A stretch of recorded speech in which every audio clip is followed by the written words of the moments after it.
minutes of Well, right now, why you're doing it, what you're trying to do. well, I'm doing it because I feel committed, and I think the problem is going to be solvable once we get past certain areas. I'm not a high achiever. I just achieve. There's a big difference.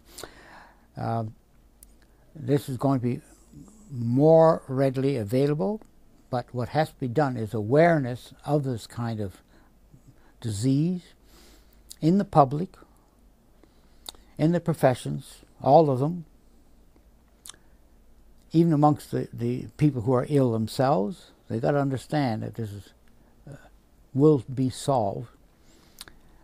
And then politically, there has to be the will to support this type of thing. In other words, if we had a politician who has a wife or an uncle or a father who has the disease and knows that there has to be care for it, I'm sure we'd have this solved and money made available for it. Now, the universities have to get totally aware of this as a honest syndrome, very difficult to make because it's not constant and comes from very different aspects, from pain, severe pain, to can't recover from being tired even though you've slept 10 hours or 12 hours.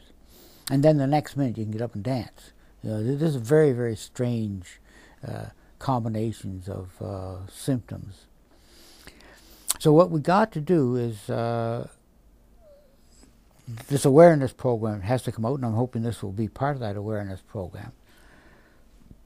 And then we've got to get sums of money to do the awareness of what this is like.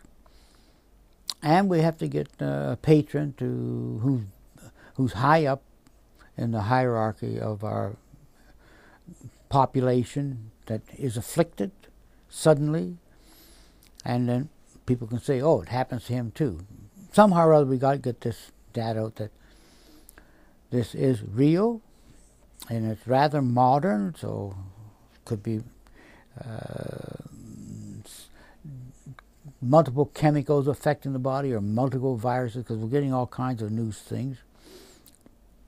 And that we need a place where these people can be treated properly. We have cancer places, specialties, hospitals.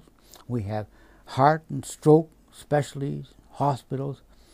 And I feel that we need hospitals that are certain kinds of professions and facilities to treat this kind of disease. It's like nailing a jellyfish on the wall. It takes all kinds of shapes and forms. But we know it's a jellyfish, but it is not solid in the usual sense of other diseases. And then, I don't think I'm an exception here, but more so-called normal people have to get into this to help these people who do not have the energy to push it all the way. I'm sure there have been other groups, but they just die out because they don't have the energies in themselves to push it. You got to get that ball across the finishing line, and I'm afraid that most of the people who are afflicted by this just don't have that energy to do it, psychologically or physically. So you need some so-called norms to finally get the ball, identify it, and then take it across the line. Now, I don't think I've wasted 15, 20 years in this area. We are progressing. There are lots of hurdles. I mean, the biggest hurdle is your peer people and the profession says it did not exist for a long time. Well, we got past the professionals, the newer professionals understand that this is there. The older ones are still programmed. We have to get them out. But the public has to know that this is real and this can happen.